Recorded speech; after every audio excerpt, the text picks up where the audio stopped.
Jadi artinya bukan hanya Anies dong yang terjebak ya. Pak Jokowi juga mungkin tanpa sadar juga bisa dijebakkan dalam situasi semacam ini.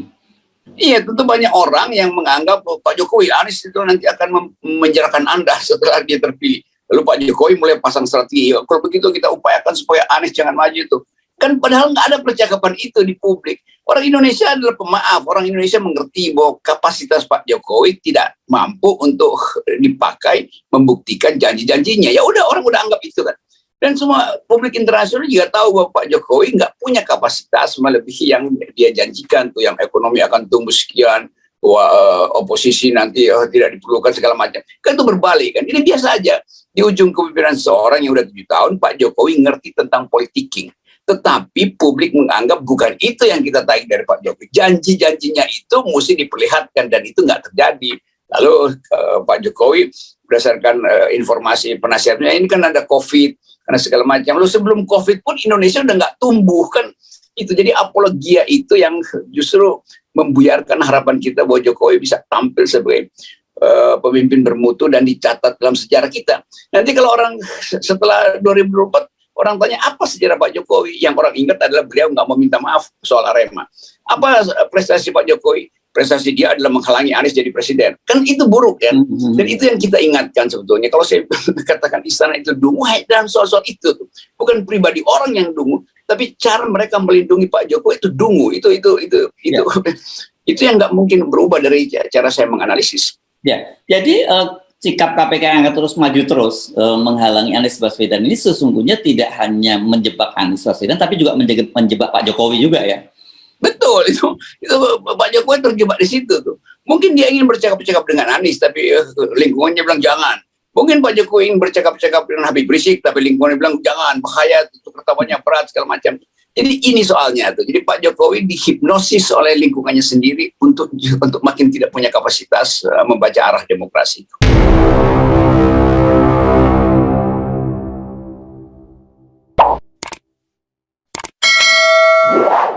Halo Bung Rocky, ketemu lagi kita yang ngobrol ya. Pada beberapa hari yang lalu kan saya bertanya, bukan berat, kemarin kalau nggak salah saya bertanya pada Anda, ini setelah Nasdem mendeklarasikan capresnya, berani tidak KPK meneruskan kasus ini. Dan kalau kita simak pernyataan dari Wakil Ketua KPK Alexander Marwata, ini mereka bilang jalan terus, karena ini kan belum resmi pencalonan, baru satu partai saja. Jadi ini tidak menghalangi proses penyidikan yang terus dilakukan oleh KPK gitu. Ya, kemarin saya bilang pasti akan dilanjutkan karena ini duel habis-habisan sebetulnya. Kalau diloloskan ya udah habislah, Ganjar habis, Puan habis, segala macam itu kan. Kan begitu justru KPK bilang oke, kami hentikan penyelidikan itu, maka elektabilitas Anies naik gila-gilaan tuh kan. Karena orang merasa nah ini dia penyelamat kita nih ya. Itu psikologi itu akan terjadi. Nah pasti kekuasaan menghitung itu, karenanya saya bikin teori bahwa pasti Anies akan dijegal. Bukan saya ingin Anies dijegal, tetapi secara kalkulasi politik real, Anies pasti dijegal. Jadi KPK pasti akan melawan deklarasi itu tuh. Nah sekarang kita bayangkan misalnya begitu KPK bilang enggak, kami akan terus, maka akan ada reaksi. Dari mana reaksi pertama? Pasti dari pendukung Anies. Siapa pendukung Anies yang pasti marah pertama? Pasti 212. Kira-kira begitu jalan pikirannya kan. Lalu negara bilang, nah itu kan Anies cuma didukung 212. Lalu Pak Nasdem mungkin bilang, ya kita udah lakukan yang maksimal, tapi ya udah kita percaya bahwa sistem hukum. Lalu Nasdem kemudian melemah lagi tuh. Ya ini karena KPK kita hormati. Habis juga Anies akhirnya kan. Itu yang saya uji sebagai jebakan-jebakan kecil yang berbahaya bagi Anies. Tapi oke, mungkin Anies juga udah antisipasi itu. Tapi sebagai teman dan sebagai orang yang melihat bahwa potensi Anies untuk maju itu harus kita dukung, sama seperti potensi Ganjar untuk maju sebagai presiden juga kita dukung. Jadi kita menginginkan ada satu standar bahwa semua orang boleh maju di dalam kompetisi. Kan orang kan bilang, ya Ganjar juga masih ada kasus disprindik, sama aja sebetulnya tuh. Begitu Ganjar dicalonkan, nah lawan politiknya mulai aduk-aduk lagi. Itu Ganjar ada soal IKTP. Tetapi kita mesti fair, kasih kesempatan pada Anies, kasih kesempatan Ganjar, Ibu Puan, siapapun, AHY atau Ridwan Kamil bahkan, supaya ada kegembiraan dalam politik ini. Jadi jangan hal-hal kecil itu dipakai untuk menjegal seseorang. Itu. Kalau memang faktanya kriminal, ya udah putuskan itu sebagai kriminal.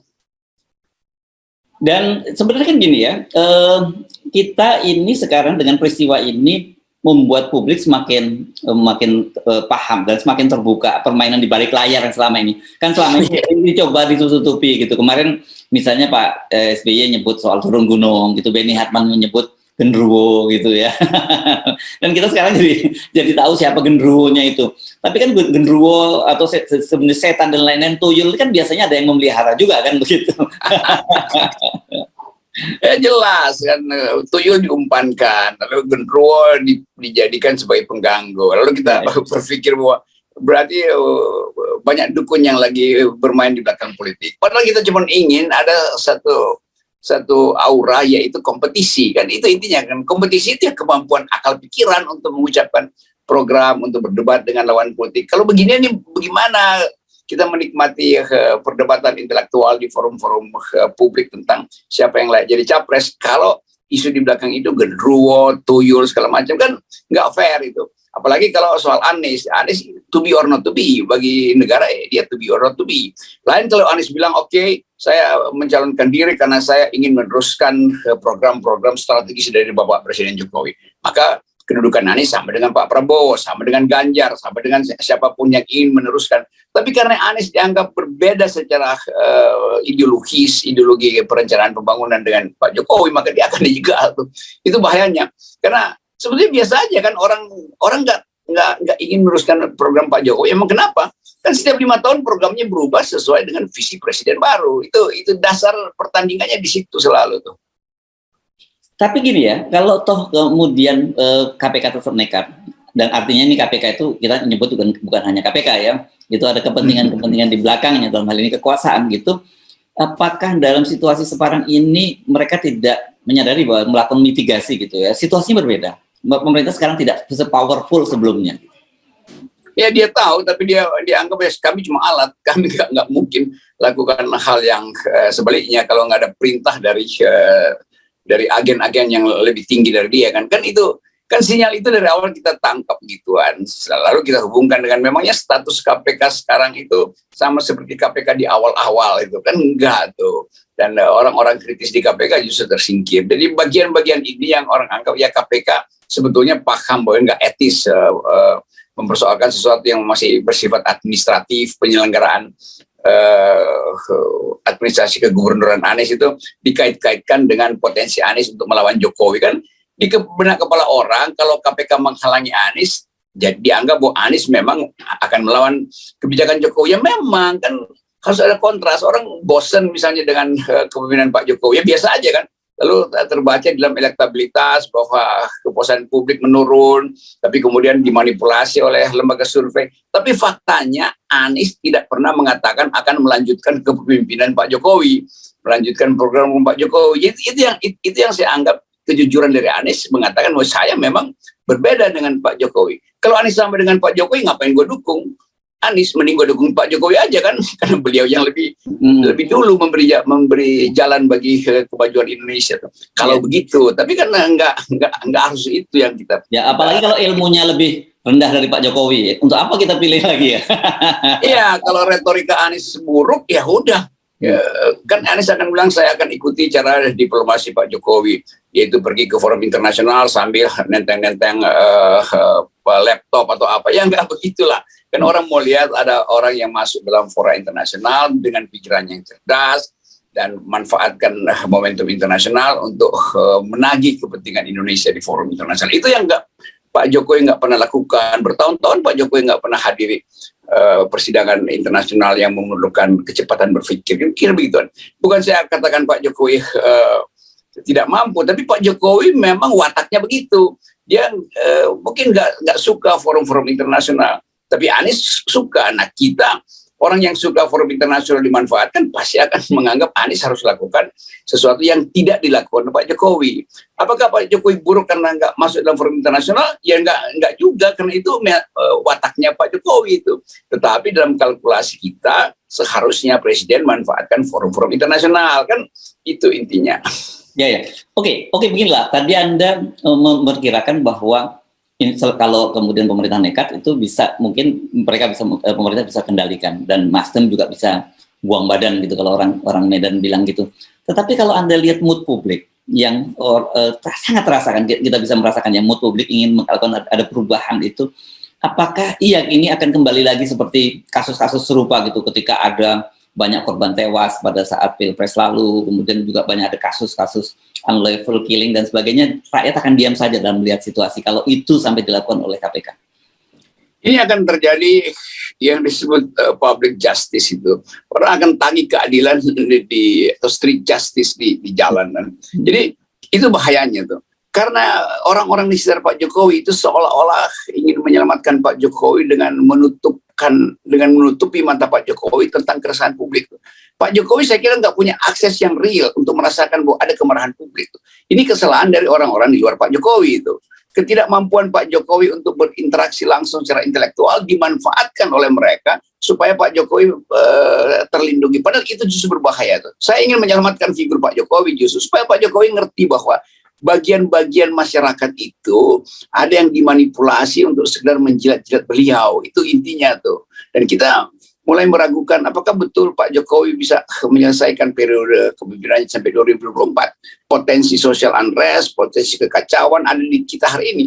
Jadi tingkat kemarahan publik itu tinggi sekali hari ini. Itu yang nggak dikenali Pak Jokowi. Kenapa? Karena akses Pak Jokowi untuk mengerti itu dihalangi oleh para penasehatnya tuh. Saya pikir itu selain kritik saya yang langsung tertuju pada Pak Jokowi, ya saya juga menganggap bahwa ada lingkungan yang jadi bumper di situ tuh. Tentu itu disewa oleh oligarki, disewa oleh intelijen segala macam tuh. Jadi itu bahayanya presiden yang kapasitasnya kurang lalu dimanfaatkan oleh mereka yang punya kepentingan. Jadi artinya bukan hanya Anies dong yang terjebak ya. Pak Jokowi juga mungkin tanpa sadar juga bisa dijebakkan dalam situasi semacam ini. Iya, tentu banyak orang yang menganggap Pak Jokowi, Anies itu nanti akan menjarakan Anda setelah dia terpilih. Lalu Pak Jokowi mulai pasang strategi, kalau begitu kita upayakan supaya Anies jangan maju itu. Kan padahal nggak ada percakapan itu di publik. Orang Indonesia adalah pemaaf, orang Indonesia mengerti bahwa kapasitas Pak Jokowi tidak mampu untuk dipakai membuktikan janji-janjinya. Ya udah, orang udah anggap itu kan. Dan semua publik internasional juga tahu bahwa Pak Jokowi nggak punya kapasitas melebihi yang dia janjikan tuh, yang ekonomi akan tumbuh sekian, bahwa oposisi nanti tidak diperlukan segala macam. Kan itu berbalik kan. Ini biasa aja. Di ujung kepemimpinan seorang yang udah 7 tahun, Pak Jokowi ngerti tentang politiking. Tetapi publik menganggap bukan itu yang kita tagih dari Pak Jokowi. Janji-janjinya itu mesti diperlihatkan dan itu nggak terjadi. Lalu Pak Jokowi berdasarkan informasi penasihatnya, ini kan ada COVID, karena segala macam. Lalu sebelum COVID pun Indonesia udah nggak tumbuh kan. Itu jadi apologia itu yang justru membuyarkan harapan kita bahwa Jokowi bisa tampil sebagai pemimpin bermutu dan dicatat dalam sejarah kita. Nanti kalau orang setelah 2024 orang tanya apa sejarah Pak Jokowi, yang orang ingat adalah beliau nggak mau minta maaf soal Arema. Apa prestasi Pak Jokowi? Prestasi dia adalah menghalangi Anies jadi presiden. Kan itu buruk kan? Dan itu yang kita ingatkan sebetulnya. Kalau saya katakan istana itu dungu, dan soal-soal itu bukan pribadi orang yang dungu, tapi cara mereka melindungi Pak Jokowi itu dungu. Itu yang nggak mungkin berubah dari cara saya menganalisis. Ya, jadi sikap KPK yang akan terus maju terus menghalangi Anies Baswedan ini sesungguhnya tidak hanya menjebak Anies Baswedan, tapi juga menjebak Pak Jokowi juga ya. Betul, itu Pak Jokowi terjebak di situ tuh. Mungkin dia ingin bercakap-cakap dengan Anies, tapi lingkungannya bilang jangan. Mungkin Pak Jokowi ingin bercakap-cakap dengan Habib Rizik, tapi lingkungannya bilang jangan, bahaya, itu pertamanya berat segala macam. Jadi ini soalnya tuh. Jadi Pak Jokowi dihipnosis oleh lingkungannya sendiri untuk makin tidak punya kapasitas membaca arah demokrasi. Ya, iya. Dan bagi kita semua sebenarnya kita nikmati saja soal ini, dan karena kita sebenarnya balik mengingatkan bahwa biang persoalan seluruhnya itu adalah 0% ya, Bung Rocky. Iya, di situ dimulainya kekacauan. Yes, so okay, thank you, Bung Rocky. Okay.